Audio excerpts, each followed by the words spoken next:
प्रणाम, नमस्कार। बहुत स्वागत है आपका उस कार्यक्रम में जिसका नाम है हे प्रभु आनंददाता। आज हम इस विषय पर बात करने जा रहे हैं जिससे आप और हम अक्सर जीवन में ग्रस्त होते हैं, पीड़ित होते हैं, विक्टिम होते हैं। और हमारे विद्वान वक्ता तो ये कहते हैं कि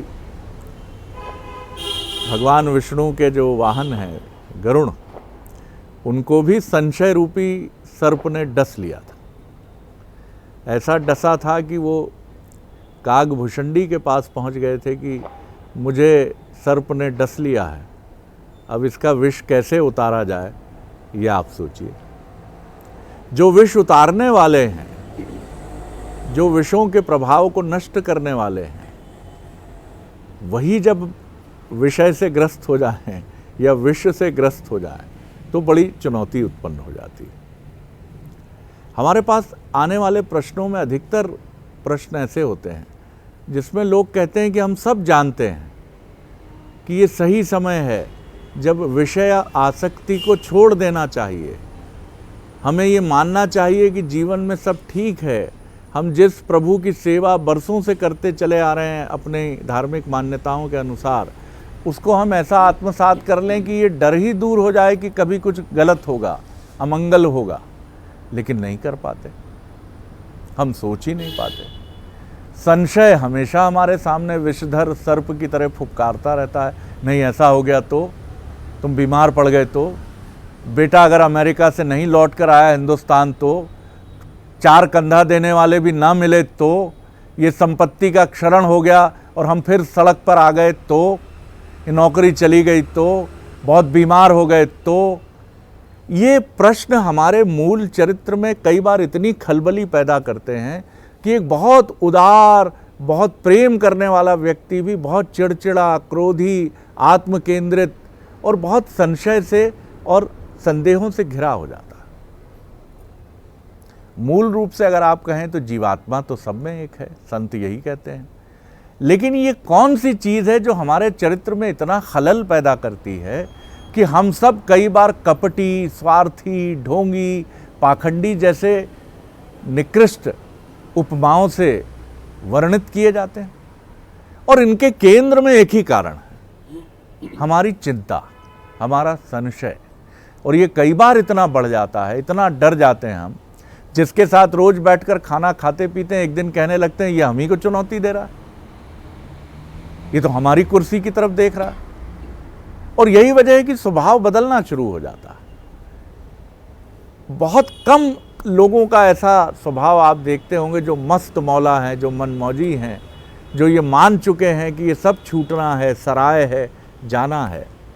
तो ऐसा ना करने के पीछे इस भय रूपी, ठीक है मनोचिकित्सक कहेगा कि इसको ऐसे दूर करिए, ज़्यादा बढ़ जाए तो औषधि लीजिए, लेकिन मानस क्या कहता है? क्योंकि हमारे विद्वान वक्ता अक्सर कहते हैं कि रामचरित मानस उपचार की एक अद्भुत प्रणाली है। लेकिन आज सनातन उपचार की इस प्रणाली को एक बार फिर हम समझेंगे। पहले भी हम इस विषय पर चर्चा कर चुके हैं, लेकिन हम जब भी ऐसे विषयों को उठाते हैं तो उसके बड़े ही अद्भुत व्याख्या के स्वरूप छिटकते हैं, बिखरते हैं। तो आज भी इसी अपेक्षा के साथ मैं चल रहा हूँ भगवत गीता के अध्येता, मानस मर्मज्ञ प्रोफेसर डॉक्टर सुरेंद्र बिहारी गोस्वामी के समक्ष प्रणाम कर रहा हूँ। गोस्वामी, आज आपने विचार चिंतन के में अनेक बार आए प्रक्रियाओं को एक नए स्वरूप में प्रस्तुत किया है जी।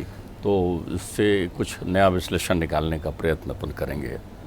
मूल रूप से आप देखिए, मैं और मोर तोरते माया तहिते बहु उपजही। तो मैं और मोर तोरते माया तेहि बस कीने जीव निकाया। एक शब्द है संदेह, एक शब्द है संदेह, उसमें देह महत्वपूर्ण है। जब आप देह को आधार बनाकर अपने दृष्टिकोण केंद्रित कर लेते हैं तभी आपको संदेह उत्पन्न होता है। वाह वाह। अब देह नाशवान है, हाँ, तो देह नाशवान है तो नाना प्रकार के चिंतन जो देह से जुड़े होते हैं वो आपके चित्त को प्रभावित करने लगते हैं। ये हमारे जन्म जन्मांतर की स्मृतियां हैं। हमने स्मृतियों पर अनेकों बार बात की है कि जब ये शरीर छूटता है तो खाली शरीर नहीं छूटता, इसके साथ एक अंतःकरण हमारे साथ जाता है। मैं यहाँ पर थोड़ा इस विषय पर बोलकर मूल विषय पर लौटूंगा, लेकिन इसको समझना आवश्यक है कि केवल जब जो है उत्सर्ग की ओर प्राण बढ़ने लगते हैं और पहुँचते हैं सुषुम्ना नाड़ी में और प्रयाण करना चाहते हैं वो बाहर निकलकर, तो उनके साथ मन बुद्धि चित्त भी निकलता है। मन बुद्धि और चित्त भी निकलता है। तो अगर मन निर्मल हुआ, मन यदि निर्मल हुआ, कोरा कागज, तो बेड़ा पार हो गया। वही चदरिया है, जैसी लाई थी वैसे ही हुआ, तो चदरिया तो आपकी साफ है, तो फिर कुछ नहीं है, जहाँ की चदरिया है वहाँ पहुँच जाएंगे। लेकिन अगर वो कटी फटी हुई, उसमें दाग पड़ा हुआ, तो फिर वो चदरिया को धोने के लिए आपको 84 के चक्कर लगाने पड़ेंगे, जैसे चदरिया में दाग लगाए हैं आप। ये है मन। बुद्धि आपकी उन चीज़ों को सूक्ष्मता से, सूक्ष्म शरीर में बुद्धि रहती है, उसमें ही स्मृति बने हुए रहते हैं। मोहाशक्ति उसी बुद्धि में विद्यमान रहती है। तो उसमें जो विद्यमान है मोहाशक्ति, और जो आपके मन में विषय के रूप में पहुंच गया है, वो चित्त में चित्रण बना लेता है, तो इस स्मृति के रूप में जन्म जन्मांतर आपके पास चलता है। इसलिए यदि आपको किसी को सिखाएं या ना सिखाएं, वो जैसे जैसे बड़ा होता है आप देखेंगे उसका ध्यान उन चीज़ों में केंद्रित होने लगता है जिन जिन चीज़ों को वो जन्म जन्मांतर से देखते सुनते चला आ रहा है, जहाँ उसकी भावना केंद्रित हुई है। तो चूंकि आप संदेह हो जाते हैं, देह को मुख्य मान लेते हैं, तो भागवत कहती है, भागवत के बारे में किसी ने पूछा कि भाई ये भागवत पुराण क्या बताता है, तो वो कहते हैं काल ब्याल मुख ग्रास त्रास निर्णास हेतवे। ये जो है वो विशाल काल का जो सर्प रूपी जो सांप है, उस सर्प के द्वारा डसे जाने के भय को मुक्त करता है। भय से जो त्रास, भय से जो डर है, सांप तो काटेगा, शरीर तो जाएगा ही जाएगा, मृत्यु रूपी सर्प आपको ध्वंस करने के लिए आएगा ही आएगा। आप म्रियमाणस्य हैं, इसमें कोई दो अर्थ नहीं है। म्रियमाणस्य आप जानते हैं, आप समझते हैं, आपके पास अनुभव है। नहीं होता तो वो अनुभव रोज हो जाता है। जब भी चिकित्सक के पास जाते हैं, चिकित्सक को अपना ब्लड टेस्ट कराया, अपना ECG कराया, फॉर व्हाट, क्यों करा रहे हैं ये सब? क्योंकि आप जान रहे हैं शरीर क्षरण को प्राप्त होगा, कहीं कोई ऐसी रोग व्याधि तो नहीं आ रही जो इस शरीर को हानि पहुंचा दे। तो यहाँ आपकी देह की प्रमुखता हो गई, यानी संसार के माया की प्रमुखता हो गई। माया कुछ नहीं है। जब आप देह को अपना घर मान लेते हैं कि देह ही मैं हूँ, बस उतनी ही माया है, पर्दा पड़ गया अब आपकी बुद्धि में। तो जैसे ही वो माया आई तो उसकी बहुत सारी सहेलियाँ साथ में चली जाती है। माया की प्रिय सहेली का नाम है चिंता। माया की जो सबसे प्रिय सहेली है, वो सबसे पहले चिंता का अस्त्र उपयोग करती है। ये चिंता को आप बोलचाल की भाषा में आजकल अपन कहते हैं ना, मुझे ये ब्लैकमेल कर रहा है, एक अंग्रेजी का शब्द करते हैं, ब्लैकमेल कर रहा है। चिंता ब्लैकमेल का मूलाधार है। वो ही चिंता है जो आपके कर्म अकर्म के बीच में ब्लैकमेल करने का काम करती है। मतलब कितने लोग स्वयं से ही भयादोहन केवल उन्हीं के पास खुद का ब्लैकमेल कर रहे हैं। अब कुछ करना चाहते हैं तो उनको डर लगता है। बेटा जो है बाइक चलाना चाहता है, तो बाइक चलाने के लिए तो बेटा बाइक में, नई बाइक में बैठ के गया नहीं कि उसी समय देखना किसी न किसी की चित्त में आए, अरे जरा संभल कर चलाना बेटा, कहीं गिर नहीं जाना तुम्हारा। अब ये देखिए, ये एक अनावश्यक चिंता कोई शाम तक आपके घर नहीं लौट रहा है। मैं ठीक कह रहा हूँ, संसार में है अनेकों प्रकार की दुविधाएं हैं आपको इन बारे में, लेकिन ये चिंता के स्वरूप में आती है, आपकी माया बनकर आती है। इसलिए ध्यान रखिएगा, ये बहुसूल प्रद कहा गया है इसको, यही पिंच करते रहता है आपको। मतलब ये तो बहुत स्पष्ट हो गया कि संशय जब तक है, जब तक ईश्वर से मिलन संभव नहीं।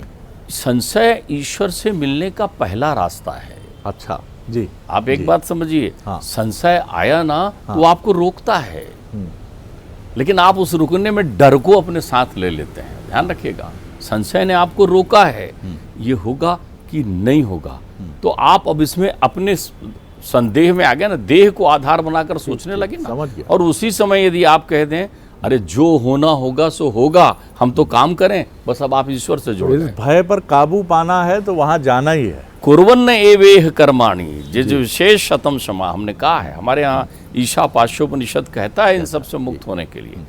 ईशावास्योपनिषद का एक मूल मंत्र है, तू तो कर बस, कर बस। तो तू जैसे ही आनंद से अपने कर्तव्यों का निर्वहन करने लगेगा, वो देखेगा इसके बारे में। तुम कहाँ देख रहे हो?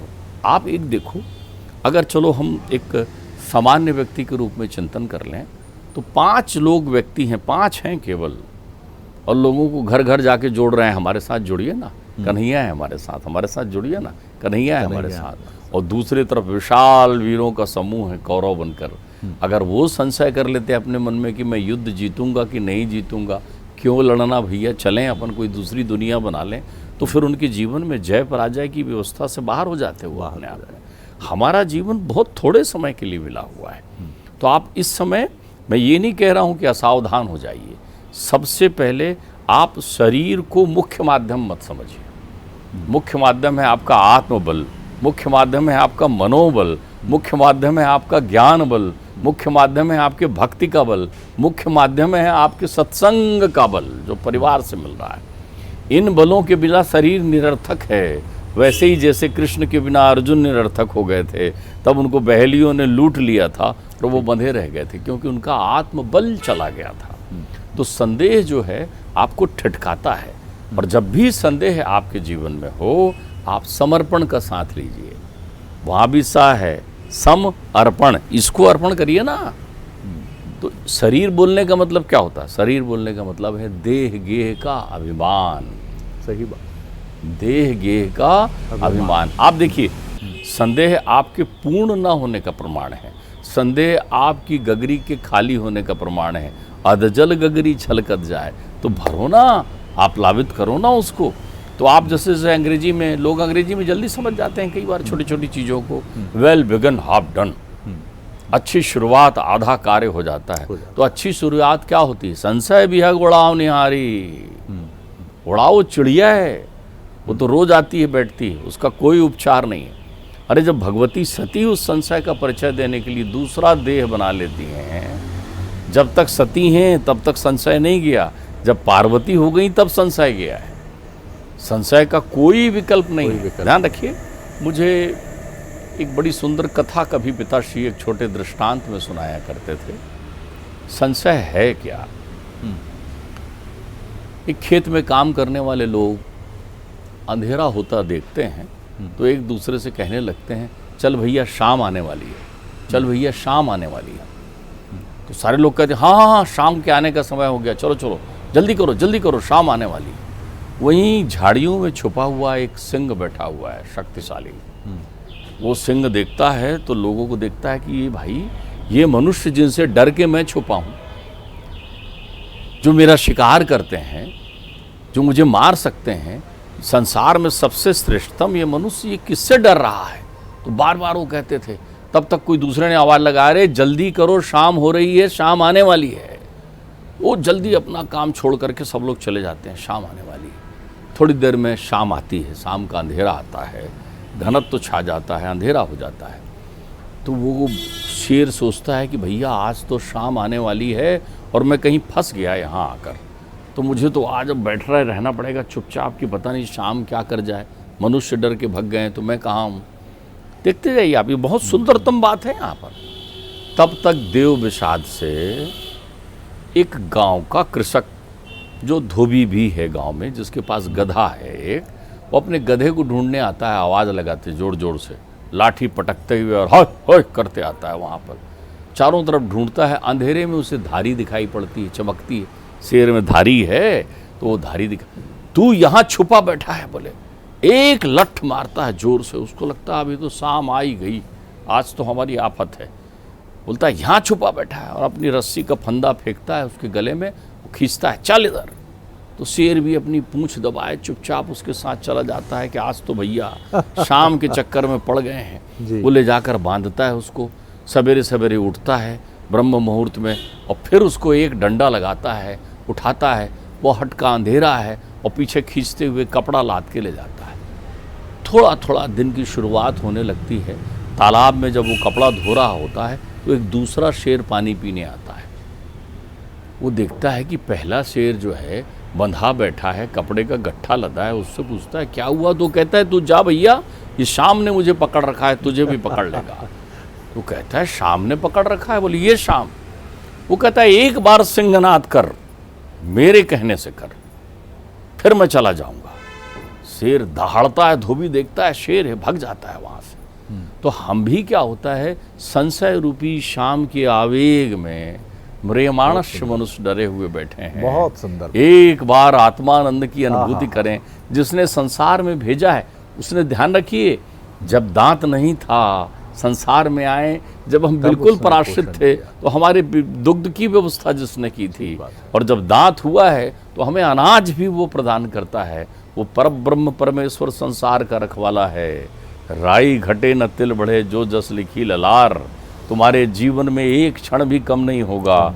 जब तक यहाँ रहना है उसका आश्रय लेकर आनंद से रहो और उसके भरोसे रहो।